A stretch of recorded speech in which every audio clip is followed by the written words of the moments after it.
cross-section of the New England of today and yesterday is the area of a few square miles lying between the foothills of the White Mountains and New Hampshire's 18 miles of seacoast. Here in typical New England communities, bearing Old English names like Dover and Durham, Stratham and Hampton, Exeter and Portsmouth, are contained all the varied elements which make up New England itself. Seat of Rockingham County is the 300-year-old town of Exeter, population 5,500, and since 1783, the home of famed Phillips Exeter Academy.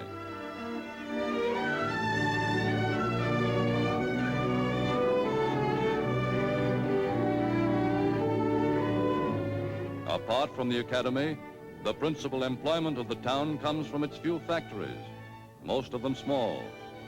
But the Wise Shoe Company employs 350, has a weekly payroll of $8,500.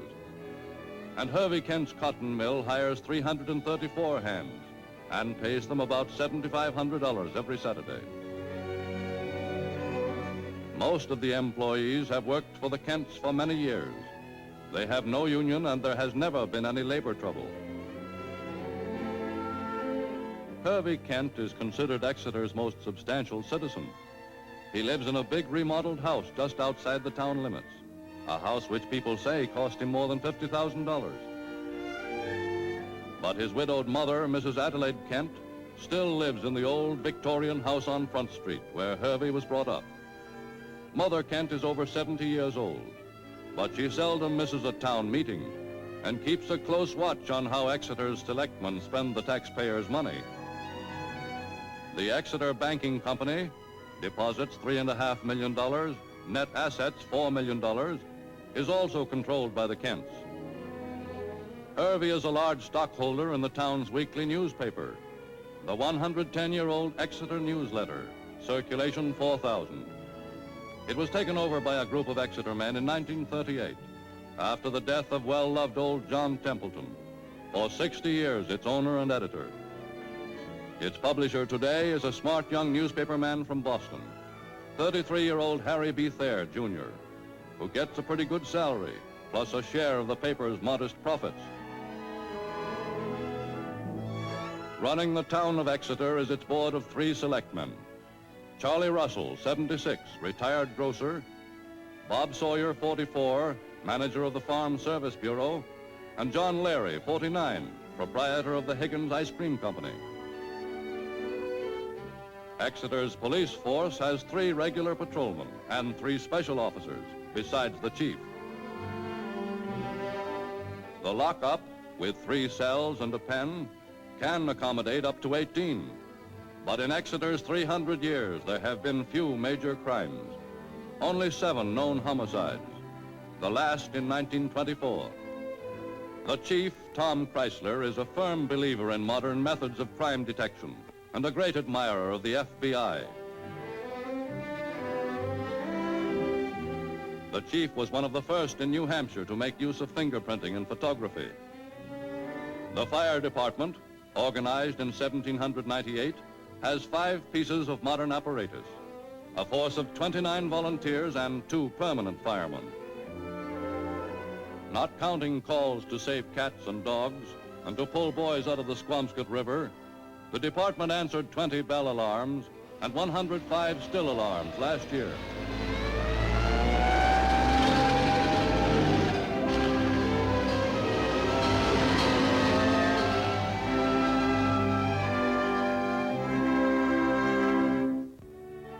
Pride of Exonians is their 80-bed modern hospital, which generous townspeople have endowed with close to $2 million.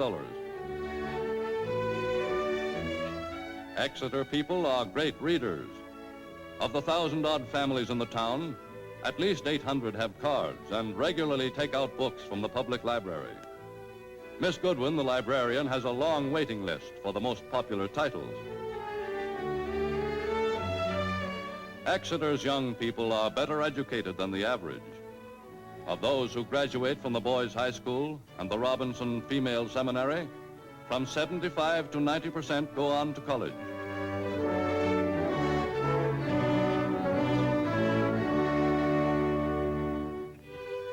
oldest business establishment in town is Kimball's, where Exeter has been buying its hardware since 1770.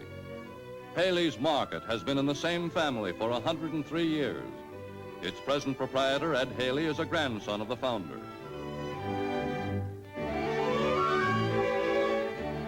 Generations of Exeter boys have hung out in front of Seward's drugstore. Mr. Seward himself has been filling prescriptions for over 50 years. More than any physician in town, he knows all the ailments of Exeter's families. Gordon, you tell your father not to take this all at once, like he did before. The directions are on the bottle. At Seward's soda fountain, installed 50 years ago as an experiment, an ice cream sundae is known as a college ice. Bottled soda pop is called tonic. Across the street is Frank Young's barber shop. For 30 years, a clearinghouse for up-to-the-minute happenings. On the second floor of the newsletter building are the law offices of Exeter's first and best-loved citizen, 84-year-old Judge Henry A. Shute, lawyer and wit, author of the famed Ploopy Shute stories, tales of his boyhood years in Exeter, when his one ambition was to play in the town band. With his 73-year-old younger brother, Ned, Judge Shute swaps many a yarn of Exeter's old days. But before we could do one thing, Templeton grabbed that chap by the nape of the neck, the seat of his trousers, raised him right over his head, and went down those 2 flights of stairs and threw that fellow into the middle of the street. Yes, he was an old-fashioned codger, all right. I remember he once told me, he said, Ned, he said, I can forgive a man for beating his wife, but never for splitting the Republican ticket. Life in Exeter is not exciting by big city standards, but it is full and pleasant all the year round. Though winters are long, they don't seem so severe as years ago. In the town, there are half a dozen fraternal organizations with a big membership, and hardly a week passes without some sort of a social. Jingle bells, jingle all the way. Oh, what fun it is to ride in a one-horse open sleigh. Jingle bells, jingle all the way. Oh, what fun it is to ride in a one-horse open sleigh.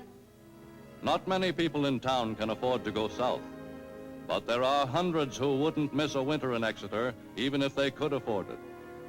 For early in March comes town meeting, the most important civic event of the year.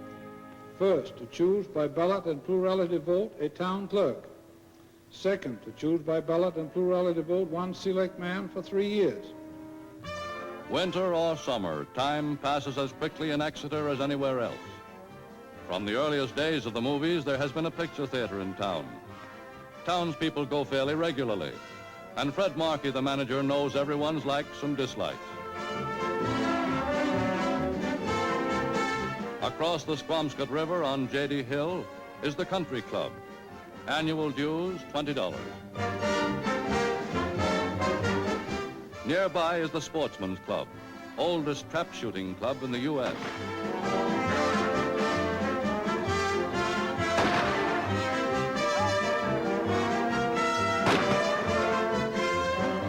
Women of the town of Exeter keep busy with community enterprises. This year, the Garden Club is campaigning for roadside conservation and billboard regulation.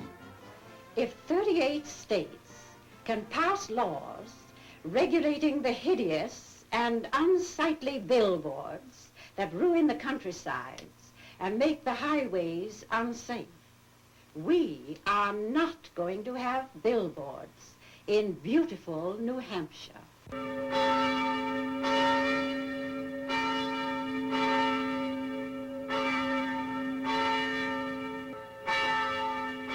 Ever since Exeter was founded, a large part of the community life has centered around its churches. Largest and oldest of the town's 7 parishes is the First Congregational, whose meeting house dates from 1798. Its 33-year-old preacher is the Reverend Paul Martin, who was called to Exeter 5 years ago from Wareham, Massachusetts. Sundays in Exeter mean not only church for the grown-ups, but Sunday school for the children. At least once a month, there is a church supper somewhere in town. For 35 cents, ticket holders can feast on the best New England home cooking.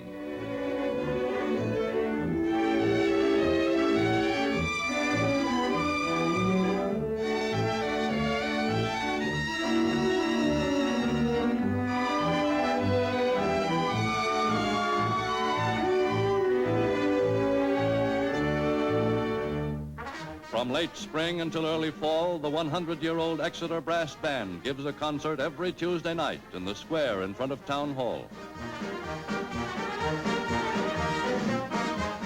And for 60 years, the Exeter boy who was Ploopy Shoot, with true Yankee perseverance, has been annually re-fulfilling his youthful ambition to play in the town band.